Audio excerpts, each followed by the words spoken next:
এই তন্ত্র মতে বা বৈদিক অ্যাস্ট্রোলজি মতে এই টাকা পয়সা আমরা ইনকাম করি কিন্তু হাতে থাকে না, ঠিক আছে?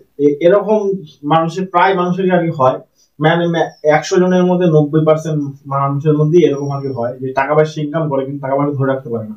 তো এর থেকে টাকা পয়সা ধরে রাখার কি কোনো উপায় আছে?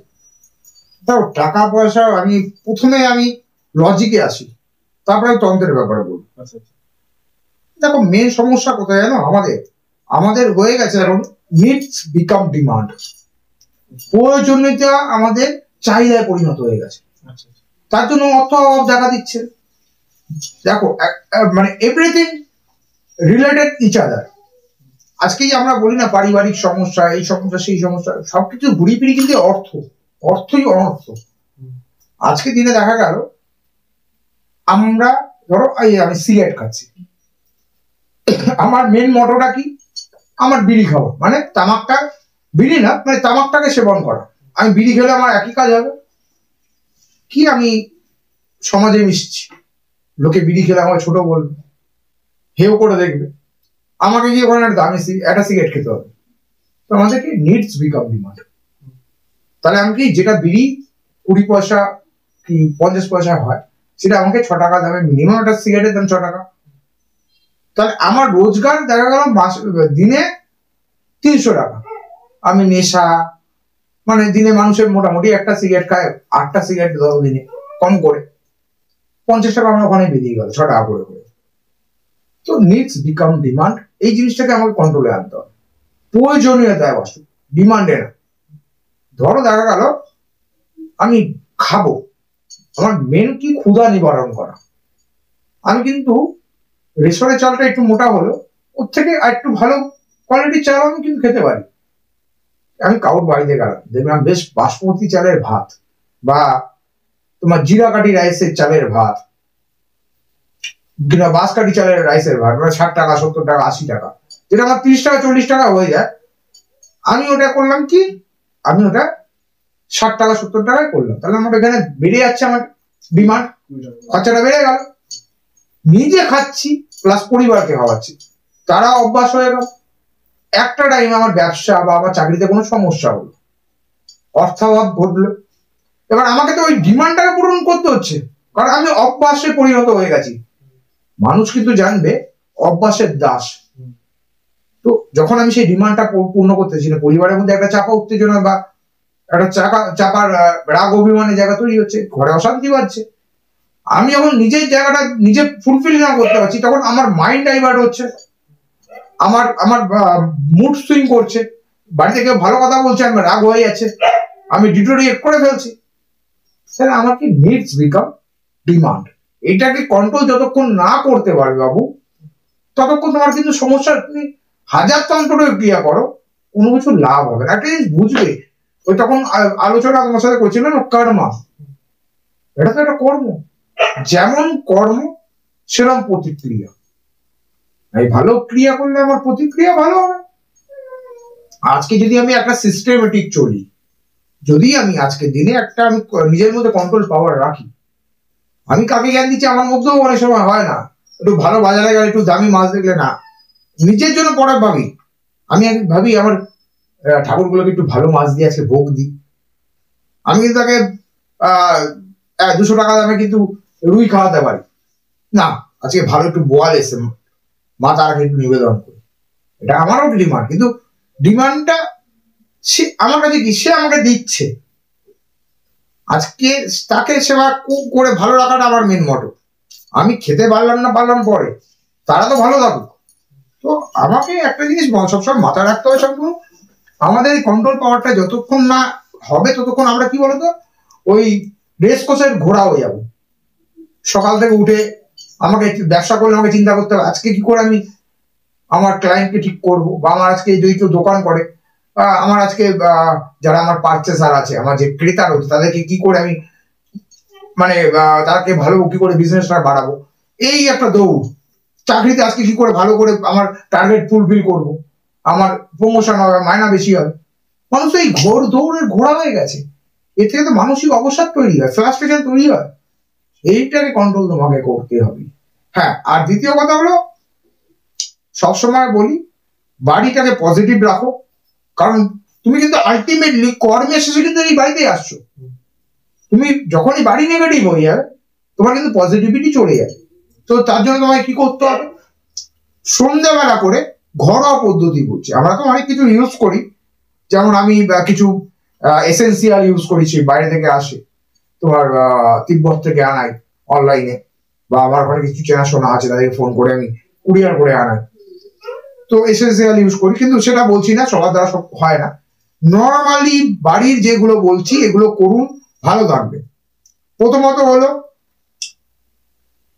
যারা ঘরের লক্ষ্মী আছে, ঘরে বউ হোক মা হোক, একটু আর্লি মর্নিং উঠুন, ঘরটাকে পরিষ্কার পরিচ্ছন্ন রাখুন। আপনারা আমাদের যে ইয়েগুলো হয় যখন ঘর মোছা হয়, ওই ঘর মোছার সময় ওই ঘর মোছার জলের মধ্যে কিছুটা সন্দক লবণ ফেলে দিন, তাতে ঘরে অনেক নেগেটিভিটি কাটে। এই যে আমরা ঘরে ঢুকতে গেলে পা পোছ রাখি, এই পা পোছের তলায় ফিটকিরি গুঁড়ো রাখুন, তারপরে কর্পূর ইউজ করুন। আর সন্ধ্যাবেলা করে বিশেষ করে বাড়িতে যারা আপনার অনেকেই কর্মব্যস্ততার মধ্যে পারে না, বাড়িতে যারা মহিলারা থাকে তাদেরকে বলবেন, বলেছি একটু লিখে নেবে, এক টুকরো কর্পূর ডালা, একটা এরকম ইয়ে নেবে, মানে একটা এরকম কর্পূর যে দানি হয়, ওর মধ্যে একটা চারকোল, এই ইয়ে খায় না, হুক্কা খায় না, দেখবে গোল গোল চারকোল পাওয়া যায়, ওই চারকোলটাকে ওই চিমটা দিয়ে যখন জ্বালাবে দেবে এরকম স্পার্কেল করে এবং পুরো লাল হয়ে যায়, তখন ওর উপরে একটা মিশ্রণ বলছি, এই মিশ্রণটা করে রাখবেন ঘরে। কয়েকটা আপনারা ইয়ে নেবেন, তেজপাতা, একটু কর্পূর গুঁড়ো করে নেবেন, ধুনো দেবেন, কুল গুঁড়ো দেবেন, এবং আপনারা এলাচ, দারচিনি নেবে, তা বলে কিন্তু ওই যেগুলো এমনি মুদি দোকানে পাওয়া যায় ভাঙা টুকরো, ওইগুলো বলছি না, এরকম দারচিনি স্টিক পাওয়া যায়, ওই স্টিক গুলো, এলাচ আর আপনার লবঙ্গ, আর তার সাথে গোলমরিচ, এগুলোকে একটা ডাস্ট করে, মানে তেজপাতা দিয়ে একটা মিক্সিতে ডাস্ট করে রাখবে, ডাস্ট করে মানে ধুনো ফুনো সব দিয়ে, ধুনো, গুল তেজপাতা এবং হলো আপনারা লবঙ্গ, এলাচ আর গোলমরিচ, এই সবগুলোকে একটা পেস্ট করে রাখবেন, ডাস্ট একটা কৌটোর মধ্যে ভালো করে রাখবেন যাতে এর ঘ্রাণটা না চলে যায়।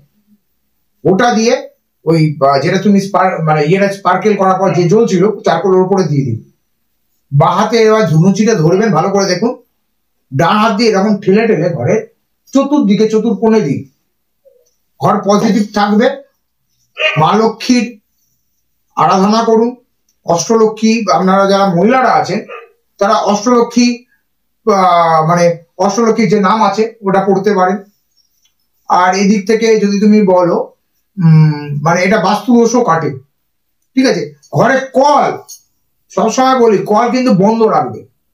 অনেকের বাড়িতে দেখি জল বেরিয়ে যায়, অপচয়, ওটা জলের অপচয় হচ্ছে না, ভাবছো তোমাদের ঘরে জলের মিটার নেই বলে জল যা বেরিয়েছে, জল বেরিয়ে যাওয়া মানে জানবে তোমার অর্থ ফ্লো হয়ে বেরিয়ে গেছে, এটা কিন্তু বাস্তুতে বলছে।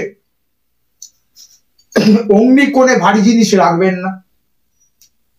তো এইগুলো কিছু বাস্তু টিপস আছে, পরে আলোচনা করবেন। যারা যারা আমার ফোন নাম্বার শান্তনুর কাছে রয়েছে বা ও ক্যাপশনে দিয়ে দেবে, যারা পারবেন যোগাযোগ করবেন, বলে দেবো, ওটার জন্য আমি কোনো পয়সা নিই না, বাস্তু টিপস আমি দিয়ে দেবো, ওইগুলোকে মেনটেন করবেন। ঘরে ঢোকার গেটের মুখে একটা ভালো জিনিস বলছি, মন দিয়ে শুনবেন। ঘরে ঢোকার মুখে অনেকে দেখবেন না এরকম ফ্লাওয়ার বাস পাওয়া যায়, এরকম স্ট্যান্ডের মধ্যে দাঁড় করানো থাকে, দেখবেন ওই ফ্লাওয়ার বাসের মধ্যে জল দেবে, একটুখানি কর্পূর ফেলবে এবং 3-4টে কালারিং ফুল রাখবে। দারুণ টিপস বলছি, এটা মাথায় রাখবেন, এটা গেটের মুখটা রাখবেন। যেই মানুষটা বাইরে থেকে আসছে সেই মানুষটা যদি নেগেটিভ মানে চিন্তাধারা নিয়েও আসে, যখন ওই জায়গাটা ক্রস করে ঢুকবে সে কিন্তু পজিটিভ হয়ে যাবে। এতে ঘরে সবসময় পজিটিভিটি থাকবে। আর যারা ছেলেরা আছে তাদেরকে বলি, স্নান করে উঠে কারোর সাথে কথা বলবেন না। আপনি হাজার সমস্যায় রয়েছেন, আপনাকে এটা খুব মানে দামি টিপস দিচ্ছি। স্নান করে উঠে কারোর সাথে কোনো কথা বলতে হবে। যদি ঘরে একটা মায়ের মূর্তি থাকে, কালীমা, দক্ষিণা কালীমা হতে পারে, শ্যামা কালীমাও হতে পারে, মূর্তি থাকে বা কোনো ফটো থাকে, ধূপকাঠি জ্বালিয়ে 1টা 3টে 5টা 7টা যা যেরকম ক্ষমতা, জোর সংখ্যা দেবেন না, জ্বালিয়ে মানে একবারে নির্জন ভাবে বাড়িতে বলবেন যে আমি এই সময় এটা করবো, এই ক্রিয়াটা এই সময় কেউ ডিস্টার্ব করবেন না। ওই টাইমে বসে এক মনে মায়ের ধ্যান করে, মায়ের ধ্যান মন্ত্র, প্রার্থনা মন্ত্র এবং পারলে মায়ের যে বীজ মন্ত্র আছে, যদি যারা দীক্ষিত আছে তাদের ক্ষেত্রে বলছি বীজ মন্ত্র, যারা দীক্ষিত না তারা বীজ মন্ত্র করবেন না, মায়ের ধ্যান মন্ত্র করবেন, মায়ের প্রার্থনা মন্ত্র জপ করবেন। আমি বলছি আপনাকে ম্যাজিকের মতন গ্যারান্টি দিয়ে বলছি, দেখবেন কোথা থেকে প্রবলেম আমার কোথা থেকে শর্ট আউট হয়ে যাচ্ছে আর অর্থ কোথা থেকে আসছে। হ্যাঁ, তা বলে চিন্তাধারা এটা রাখবেন না এটা করলে আমার লটারি হয়ে যাবে। আমি লটারি, সাতটা জুয়াটাকে প্রচন্ড অপছন্দ করি, ঠিক আছে? তো কর্মের উপরে বিশ্বাস রাখুন, ফটকায় বিশ্বাস রাখবেন না।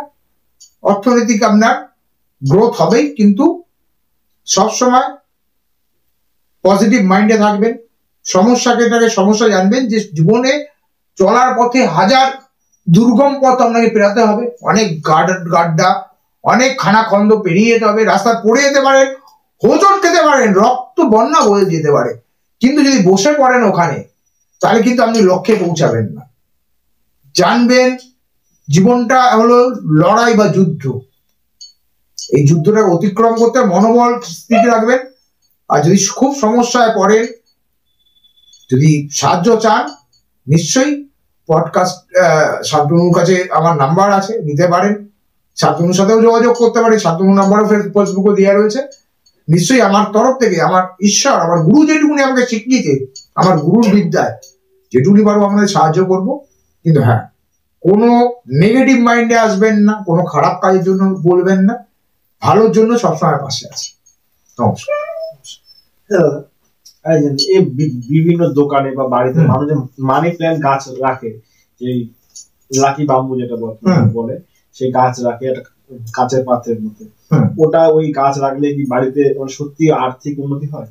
দেখো, আমি যদি কাজ না করি, ঘরে বসে থাকি, তাহলে আমি হাজার মানি প্ল্যান্ট গাছ বা তোমার ওই যেটা মানে ওই বাম্বু টি বলে ওই টি, তারপরে আবার এখন নতুন কি বেরিয়েছে দেখছিলাম সেই দিন ফেসবুকে অ্যাড করছে, এই কি ব্রাজিলিয়ান টি না কি সব মোটামোটা এরকম, সেই গাছের গুড়ি, ওইগুলো সব রাখতে বলছে।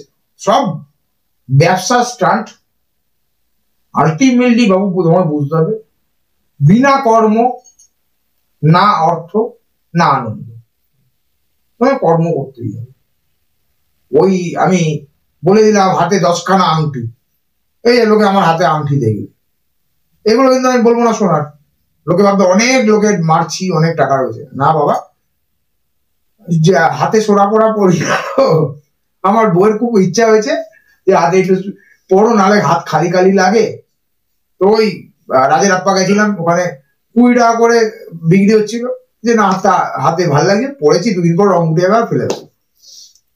সেটা নয়, কোনো পাথর, কোনো তোমার কবচ, কোনো তাবিজ তোমার কিচ্ছু করতে পারবে না। ওসব ভাট বকে লাভ নেই, তোমার কর্ম করতে হবে। তারপরে বাধা বিপত্তি কাটানোর জন্য তুমি পড়তে পারো, আলটিমেটলি তোমাকে কর্ম করতেই হবে। তুমি ঘরে বসে থাকবে, ভাববে আমি মানি প্ল্যান্ট গাছে লাগিয়েছি, আমার মানির বর্ষা করবে। আর ওই যে একটা সিনেমার কথা মনে পড়ে গেল, সত্যজিৎ রায়ের, মনে আছে সিনেমাটা? উত্তম কুমার ছিল নায়ক, টাকার পাহাড়, উত্তম কুমার হেঁটে যাচ্ছে, আস্তে আস্তে ডুবে যাচ্ছে। ওই জিনিস লাইফে হবে না। আলটিমেটলি কর্ম করো, পজিটিভ থাকো, মানুষের বিপদে পাশে দাঁড়াও, যতটা পারো দান ধ্যান করো। একটা জিনিস জানো, মুসলিম ধর্মগ্রন্থ কোরআনে শরীফে ওরা বলেছে, কিন্তু দেখো আমি সমালোচনা ভালোবাসি। যেমন অ্যাকচুয়ালি এখন যেটা তোমরা লোকে যে কোরআনটা পাঠ করছে, ওটাও তো অপভ্রংশ। আমরা যেমন মহাভারত পড়ছি, রামায়ণ পড়ছি, গীতা পড়ছি, এটা অপভ্রংশ। অরিজিনাল যেটা প্রথমে রচিত হয়েছিল ওটা কিন্তু নয়। তো হযরত মুহাম্মদ কি বলেছিলেন? বলেছিলেন তোমার রোজগারে 70% লোককে দান করে দাও, 30% তুমি তোমার নিজের জন্য রাখো, তার মধ্যে ঈশ্বরকে সেবা করো, বাদ বাকি 10% যে তোমার থাকবে ওটা নিজের জন্য বরাদ্দ করো। এটা কিন্তু হযরত মুহাম্মদ বলে গেছে, কোরআন অরিজিনাল কোরআনে লেখা আছে। সেখানে এখন ওরা যেটা করছে, ওরা তো মানে কোরআনের মাধ্যমে মানুষের কাছে হিংসা পৌঁছাচ্ছে। আমি ওই হিংসার বিরোধী। তো মানুষের পাশে থাকলে এটুকুনি বলি, ওই তোমাকে কর্মা দেবে। একটা গল্প মনে পড়ছে, তোমাকে শেয়ার করছি সবাইকে। কর্মা কিরকম হয়, বা ল অফ অ্যাট্রাকশন যেটাকে বলা হয়।